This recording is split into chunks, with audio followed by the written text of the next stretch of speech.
Est-ce que vous nous Ok, entendez alors shalom à tous et à toutes, Shavua Tov. On va en cette veille de Tu Bishvat, on va commencer. En cette veille de Tu Bishvat, on va commencer notre étude. Et nous commençons un nouveau chapitre. Voilà, merci Toda Rabba à Yaakov de nous présenter le nouveau chapitre. Vous voyez que ce chapitre est intitulé Hamilchama.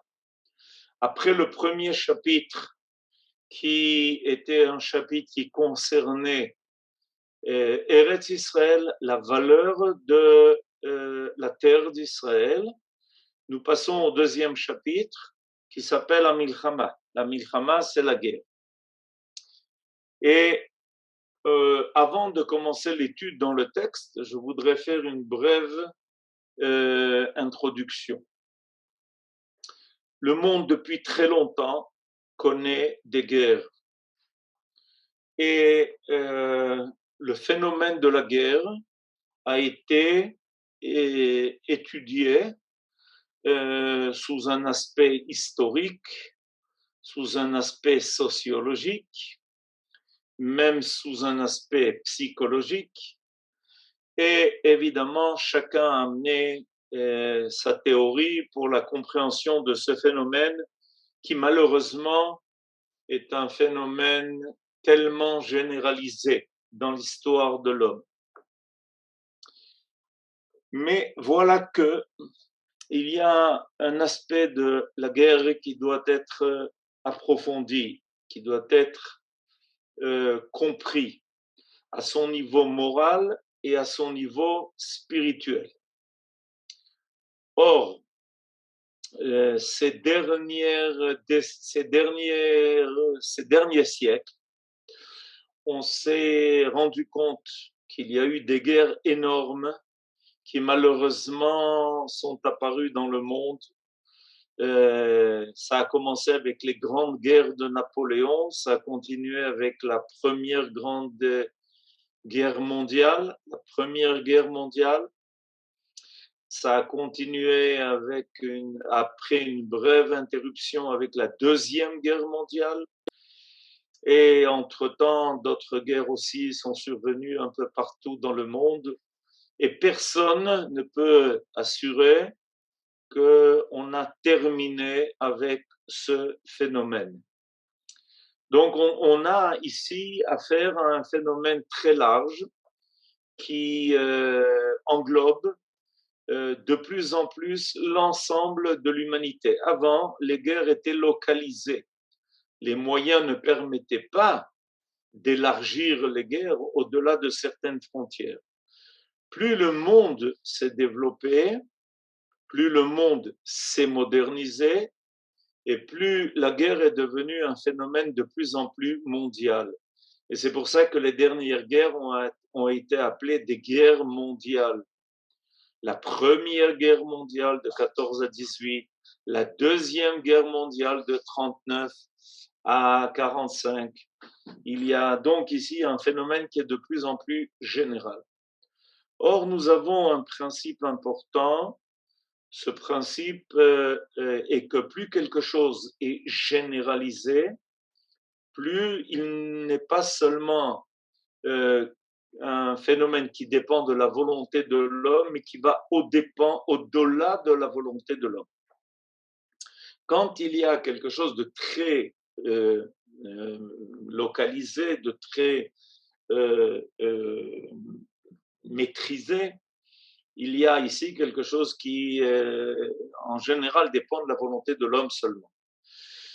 Mais quand on arrive à quelque chose de beaucoup plus large que cela, quand on sent, qu'on voit que l'humanité tout entière commence à se sentir concernée par un phénomène, et on peut aujourd'hui parler évidemment dans l'actualité la plus brûlante des phénomènes que nous vivons aujourd'hui, où le monde, depuis plus de 2 ans, est saisi par une vague qu'il n'arrive pas à maîtriser à chaque fois qu'il pense qu'il a maîtrisé une épidémie, voilà qu'elle se renouvelle avec plus de force. et à chaque fois sous d'autres variantes. Alors on doit penser qu'il ne s'agit pas seulement de quelque chose d'humain, parce que ce qui est divin est global, est total.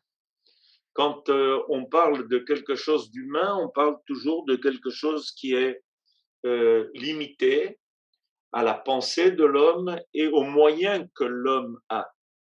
Mais quand quelque chose s'élargit et qu'il dépasse toutes les frontières, alors on doit se demander s'il n'y a pas là quelque chose qui va au-delà de ce qui est seulement le libre arbitre de l'homme. Alors évidemment, les guerres a priori sont déclarées par les hommes et sont menées par les hommes. Mais néanmoins, on constate à travers les guerres des changements énormes qui se passent dans le monde. Le monde d'avant les guerres de Napoléon n'est pas le monde d'après les guerres de Napoléon. Le monde d'avant, d'après la Première Guerre mondiale, n'est pas le même monde qu'avant la Première Guerre mondiale. Il en est de même pour la deuxième. Et on voudrait que ça s'arrête là, mais ce n'est pas assuré. Il y a des choses, des changements énormes qui ne se seraient pas passés sans le phénomène de la guerre. Alors on va essayer de comprendre ça un peu plus profondément par l'étude qui nous attend dans les prochains paragraphes qui sont réunis sous ce chapitre-là. Je pense que le Rav Kook, dans son livre de Oroth, nous fait découvrir quelque chose qui était ignoré fortement dans le cadre de l'étude du judaïsme. Est-ce que le judaïsme avait quelque chose à dire sur les guerres? Alors, je voudrais quand même nous ramener rapidement à l'époque de la Bible. À l'époque de la Bible, dans le cadre de l'histoire biblique, les guerres sont très présentes. Elles sont très présentes et déjà à l'époque de Abraham, il y a une guerre qui est pratiquement considérée comme une guerre mondiale de 5 rois qui se sentent menacés par 4 autres rois qui veulent les dominer, qui veulent les conquérir. Et donc déjà à l'époque d'Abraham, on remonte très loin en avant, en arrière, on est pratiquement à 4000 ans en arrière, il y a déjà la constatation de ce phénomène dans l'humanité. Évidemment, ça va se poursuivre, et la Bible va nous faire traverser des guerres lors de la conquête de Eretz Israël. Et ensuite, avec l'apparition des grands empires, l'empire de Babylonie, qui se met à conquérir Eretz Israël, l'empire de la Perse. Quand on va bientôt arriver à Purim, on va voir la Perse qui est déjà, elle, celle qui est à la tête de la civilisation humaine. Après, il va y avoir l'empire grec et après l'empire romain. Ça, ce sont des choses que nous avons connues et que nous avons vécues et en général que nous avons subies. Alors, il y a quelque chose à trouver. Il y a quelque chose à trouver. On doit commencer à approfondir ce phénomène pour essayer de voir est-ce qu'il n'y a pas quelque chose de beaucoup plus grand que l'homme qui apparaît à travers ce phénomène-là, à travers ces guerres qui sont menées par l'homme, ces effrontements qui se font entre les pays, mais surtout entre les peuples et entre les empires qui veulent chacun à leur tour dominer le monde entier. Alors, on va commencer par la première phrase que vous avez sous les yeux. כשיש מלחמה גדולה בעולם, מתעורר Koach Mashiach. Alors là, le Rav annonce quelque chose de très, très, très, très surprenant. Quand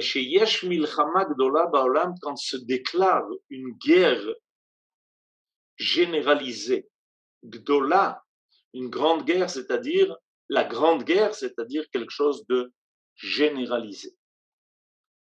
Il y a la force de ce qui va délivrer le monde qui se réveille. Intéressant. Il y a donc une grande guerre qui se déclare. Et quand on dit grande guerre, comme je l'ai dit tout à l'heure, il s'agit donc d'un phénomène qui va saisir de plus en plus l'ensemble des peuples. Aujourd'hui, si on parle d'une guerre sérieuse, on ne voit pas très bien comment quelqu'un pourrait rester de côté, étant donné les moyens que l'homme a développés. On entend parler de choses qui déjà circulent dans l'espace et qui peut servir de moyen à tout celui qui veut menacer l'autre. Donc, qui pourrait être à l'abri de ça? Et le Rav nous dit, voilà, sache que sur Terre, on voit des choses qui sont difficiles et qui sont des épreuves graves, mais en même temps, il y a un souffle qui vient annoncer quelque chose de très profond, une vague profonde dans la mer de l'histoire qui se met en marche. Je tiens à préciser que le paragraphe dont il est question est un paragraphe qui a été écrit à propos de la Première Guerre mondiale. Le Rav Kook a connu la Première Guerre mondiale, il s'est même retrouvé bloqué en Europe à cause de la Première Guerre mondiale. Il n'a pas connu la Deuxième Guerre mondiale, il en a vu les prémices. Le Rav Kook est décédé en 1935, et donc il a déjà vu les prémices de ce qui se passait en Europe, mais il a déjà compris ce qui allait arriver par sa lucidité et par sa compréhension profonde des choses. Mais il a vécu la Première Guerre mondiale, il l'a vécu complètement. Et il voit qu'il y a ce phénomène-là d'une guerre généralisée qui se déclare. Alors, pourquoi associer l'idée de la guerre à l'idée que le monde est en train de vivre une étape dans l'accomplissement du projet divin? C'est ce qui s'appelle Mitorer Koach Mashiach. La force de la délivrance s'éveille. Donc, on est à quelque chose qui va nous faire approcher du but qui est finalement de réaliser le projet divin d'un monde qui se parfait. Alors, il explique ça dans la phrase d'après. Et azamir igia, zmir aritzim, הרשעים נכחדים מן העולם והעולם מתבשם, וכל התור נשמע בארצנו. Et azamir igia, le mot zamir, c'est un mot qui vient parler du fait que l'on enlève des arbres les branches qui sont superflues. Et surtout pour la vigne, par exemple. Si on veut que la vigne donne des raisins qui vont servir à la production du vin en abondance, il est bien connu qu'il faut nettoyer la vigne de toutes les branches qui sont superflues. Et azamir igia. Alors voilà qu'avec l'apparition de donc cette guerre-là, qui est généralisée, se déclare le temps de tailler les arbres. Et de quels arbres s'agit-il? Des branches qui sont superflues, inutiles, des branches mortes, des branches qui ne vont pas donner de fruits, qui prennent la force vive de l'arbre. On est exactement à la veille de Tou Bishvat, dans quelques heures c'est Tou Bishvat. Donc il y a les agriculteurs, ceux qui travaillent pour avoir des fruits sur l'arbre, connaissent bien ce phénomène. Il faut nettoyer les arbres de tout ce qui va leur prendre leur vitalité et ne leur permettra pas donc de donner des fruits dans l'abondance nécessaire. Si on ne fait pas, par exemple, ce travail de tailler la vigne, on perd à peu près un tiers de la production de la vigne. C'est un travail qui est absolument essentiel. Et de qui s'agit-il? De quelle branche s'agit-il? Quelles sont ces branches qu'on doit supprimer? Il s'agit des Rechaïm. Areshaim nikradim min haolam. Il y a dans le monde, malheureusement, des hommes qui endossent une irresponsabilité morale et spirituelle, qui veulent profiter de leur présence dans le monde pour servir seulement leurs propres intérêts et qui sont prêts pour cela à bafouer toute règle de morale et toute règle de foi. Et il y a un temps où le monde ne peut plus supporter leur présence. Il y a un temps où la présence de ces hommes-là, qui malheureusement s'emparent du monde pour leurs propres besoins, ces hommes-là rendent le monde invivable pratiquement. Ils accumulent une énergie extrêmement négative. Ils risquent de mettre en danger l'avenir même de l'humanité. On le constate, on l'a constaté dans les premières générations quand Dieu a dû intervenir pour ne laisser vivant que Noé, Noach et ses fils avec leurs femmes dans l'arche. Eh bien, il arrive des moments où ça se passe à nouveau, où énormément d'individus, de peuples veulent s'emparer de tout ce que le monde met à leur disposition pour arriver à leur fin. Et alors, comment les évacuer? Comment les évacuer? Comment nettoyer? Comment faire que le monde puisse se libérer de leur force? Alors, le Rav nous dit que ça se passe par l'intermédiaire de ces grandes guerres. Lors de ces guerres-là, il y a des affrontements énormes qui se font et évidemment, très souvent, ce sont les Rechaïm, ce sont ces méchants qui se trouvent être à l'origine de ces guerres et qui veulent profiter des guerres en général parce que à leur niveau, ça peut leur apporter beaucoup. Et voilà que les guerres vont précisément aider le monde à se libérer de leur emprise.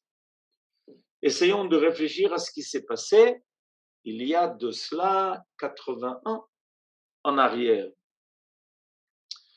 En Europe, s'est accumulée une idée extrêmement négative, une énergie extrêmement dangereuse d'un dictateur qui a voulu dominer le monde entier et il ne l'a même pas caché.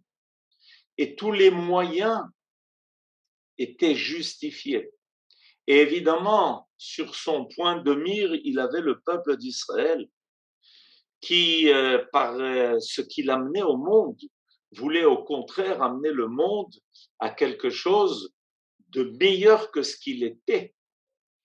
Et quand il a compris que ce peuple-là, le peuple d'Israël, était un moteur, était le moteur de l'amélioration morale et spirituelle du monde, alors il en a fait son ennemi déclaré.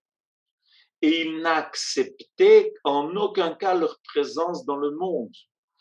Il a même été contre l'Église qui avait appris, a priori d'Israël, le principe de la foi.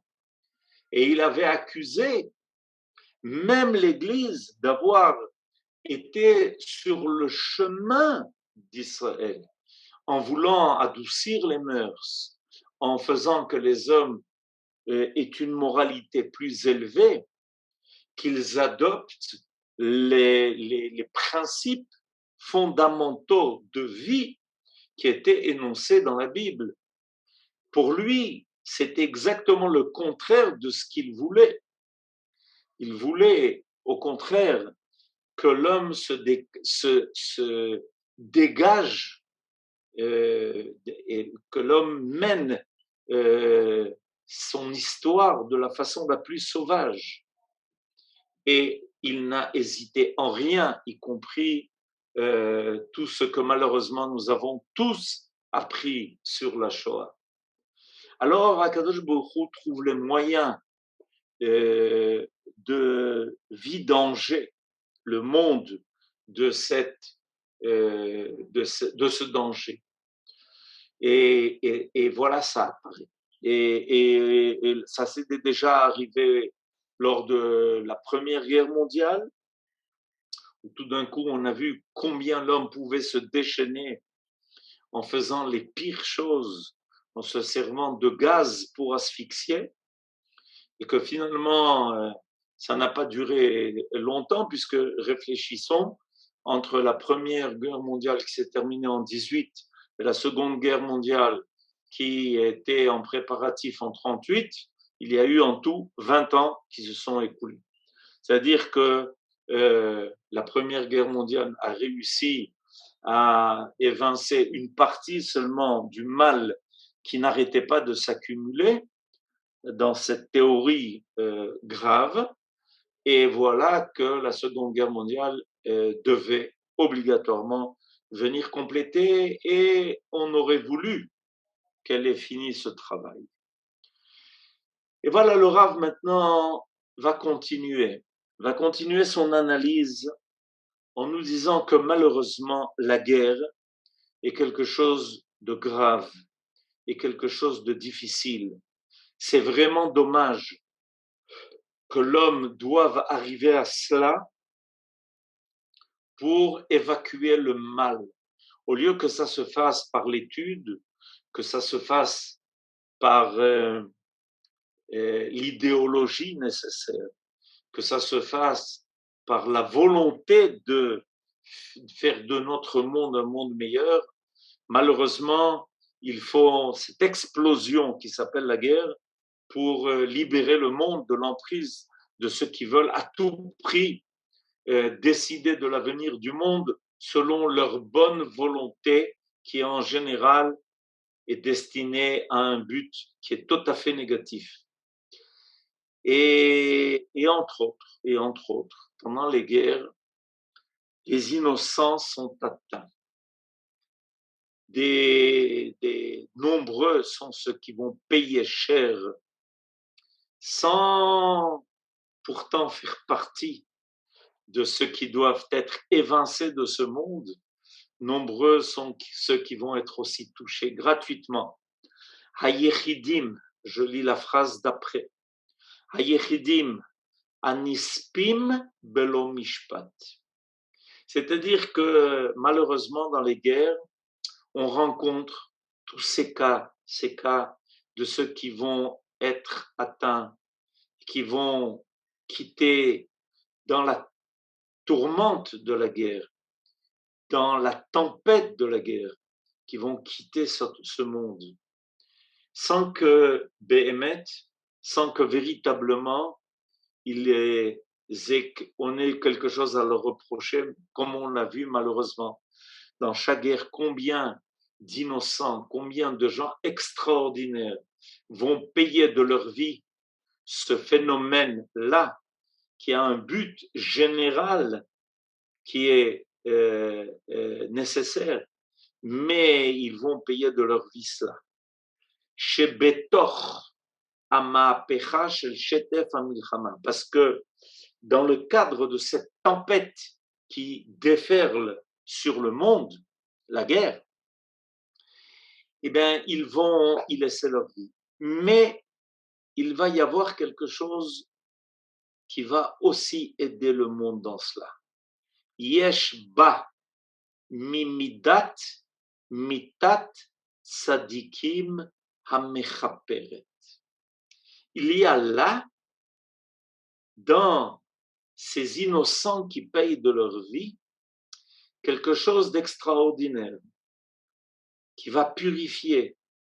Le monde va se rendre compte combien le mal était présent au sein de l'humanité, dans l'histoire du monde. Le mal étant tellement présent, il a fallu que la guerre éclate pour libérer le monde de cela. Et ces innocents sont comme des sacrifices qui, en payant de leur vie, vont réveiller le monde, éveiller le monde, à comprendre qu'il y a une injustice énorme qui a régné et qui a fait que précisément dans le cadre de la guerre, de nombreux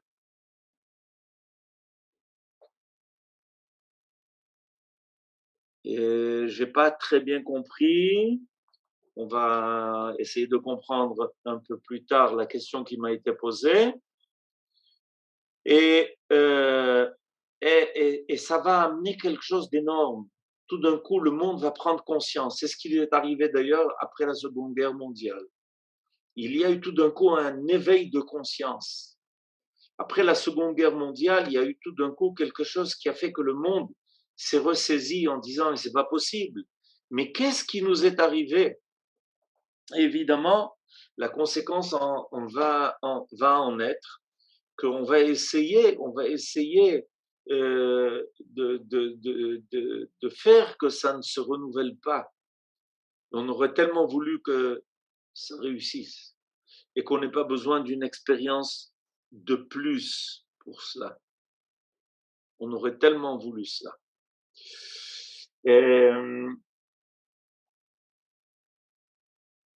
Exactement, oui. Effectivement, vous avez raison. Quand précisément ces innocents sont atteints dans la guerre, leurs âmes vont éclairer le monde et donnent d'une lumière tout à fait pure. Le côté innocent qu'ils portaient en eux va inonder le monde, va réclamer que justice se fasse, que le monde ne connaisse plus tellement de mal, parce que eux ont été les premiers à être atteints. Et c'est comme ça que le Rav termine cette phrase. Olim em le ma'ala beshoresh hachayim ve'ot chayehem mevi erech klali letova velibracha el klal binyan haolam bechol arachav ou movanav. Nachon, vous avez raison. Akadosh Baruch Hu veut nettoyer le monde de cela. Il veut nettoyer le monde qui s'est accumulé. Et alors à ce moment-là, il y a beaucoup de force, d'innocence, de force pure qui vont se dégager et qui vont vouloir rétablir l'équilibre dans le monde, qui vont, par leur vie, qui quittent ce monde et s'élèvent à un niveau très élevé, vont à nouveau remettre la véritable finalité du monde en place. On ne supporte pas la mort des innocents. On ne supporte pas la mort des tzadikim. Nachon, vous avez raison. À quel prix? Et c'est justement ce prix qui est, essayons de comprendre que ce prix, il a été tellement élevé parce qu'il devait ramener au monde la volonté du bien, la volonté du respect de la vie de l'homme. Et si le prix a été si cher, c'est pour nous expliquer combien était grave le mal qui s'était accumulé dans le monde. Pour rétablir l'équilibre, il a fallu un prix si grave, parce que le mal et ceux qui avaient fait de leur mal, ceux qui avaient fait mal leur véritable moyen, combien ils avaient réussi et à dominer l'esprit des hommes pour les amener à une telle catastrophe. Alors, on est en train de comprendre qu'il y a toujours un équilibre qui va se faire dans le monde. Et c'est pour ça que malheureusement, les grandes guerres se déclarent. Quand on voit que quelque chose est si généralisé, quand on voit que quelque chose est tellement généralisé, ça prouve qu'il y a effectivement quelque chose et c'est répandu dans le monde. Et qu'il va falloir beaucoup de Messirut Nefesh, de bonne volonté et de phénomènes qui va permettre au monde de se purifier et, et qui va malheureusement pour prix la vie de nombreux innocents. Les Rechaïm, ils ne payent pas tout de suite, mais ils le payent. Et finalement, si on se rappelle l'histoire de Purim, on a vu comment au début, ceux qui pensaient qu'ils allaient obtenir exactement ce qu'ils voulaient, Haman, le rachat, est arrivé au plus haut, au sommet de ce qu'il désirait. Il est arrivé en haut de l'échelle. Et c'est comme une maladie grave. Il y a une maladie qui est latente. Mais on va la véritable guérison de la maladie latente, c'est quand elle se déclare. Et c'est quand on s'aperçoit combien elle avait déjà empiré et du corps de l'homme.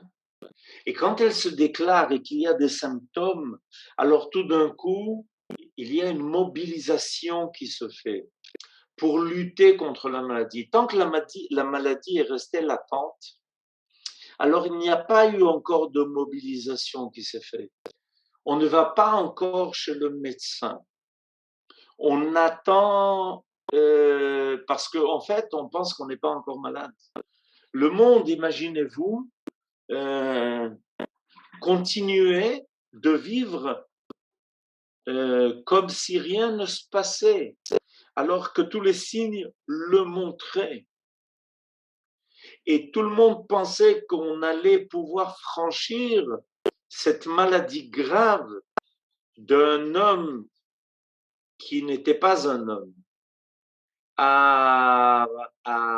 avait pris avec lui les masses pour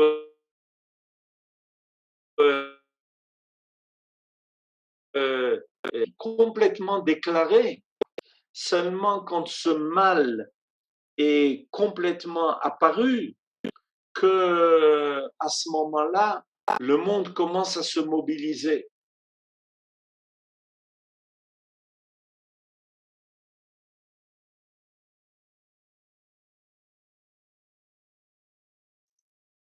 Rav, on vous entend On plus. n'entend plus le Rav Yaakov. Ouais, je suis en train de constater. Ok. Et envoyer par message personnel au Rav. Hop. On n'entend plus. Oh, oh. Juste un instant, je contacte le Rav.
Yaakov,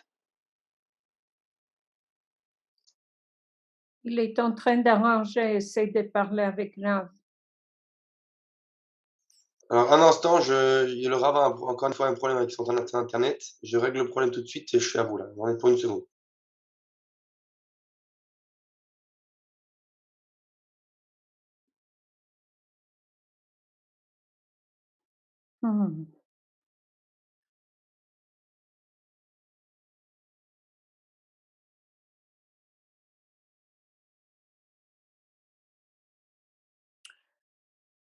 Je crois que le Rav, il a omis une phrase, Vekol hator nishma be'artzeinu. Je crois qu'il n'en a pas parlé. La voix de Thor, nishma be'artzeinu. Thor, c'est un oiseau.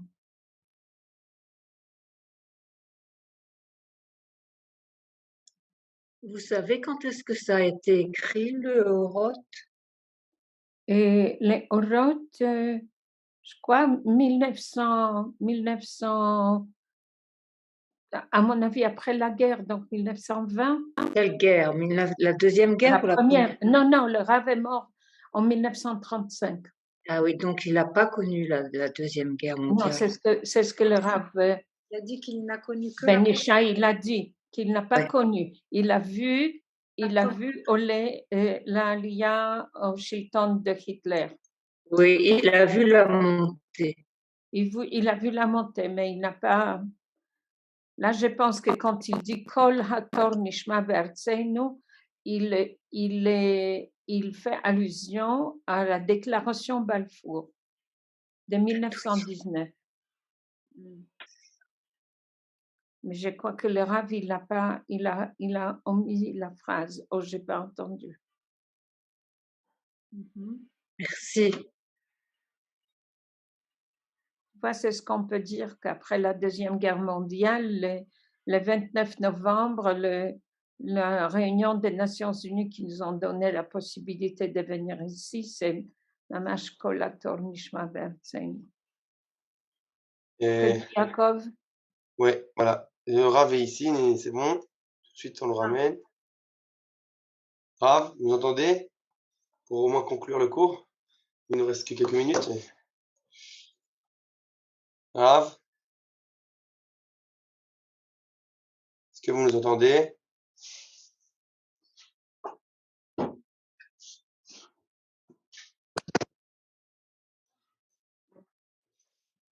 Dommage. Rav, dommage. Il y a un problème apparemment avec Internet. Dommage. Parce qu'on Vraiment est dommage. arrivé vraiment à Ouais. la Nekuda. Non, apparemment, non. Alors, voilà. C'est C'est bon, il a bon? ouvert le micro, c'est Vous me bon. voyez, vous m'entendez?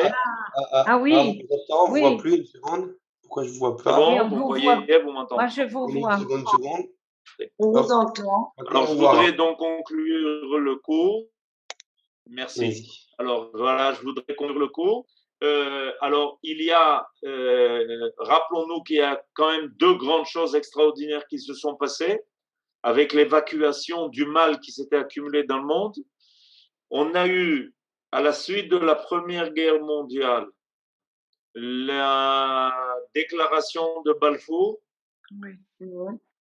Et voilà que tout d'un coup, le peuple d'Israël reçoit l'autorisation de revenir sur sa terre, que les Anglais arrivent à chasser les Turcs, ce qui nous permet de commencer à œuvrer pour notre retour et de créer notre maison, de revenir en créant notre maison nationale. Et à la suite de la Seconde Guerre mondiale, il est clair, l'État d'Israël va se créer.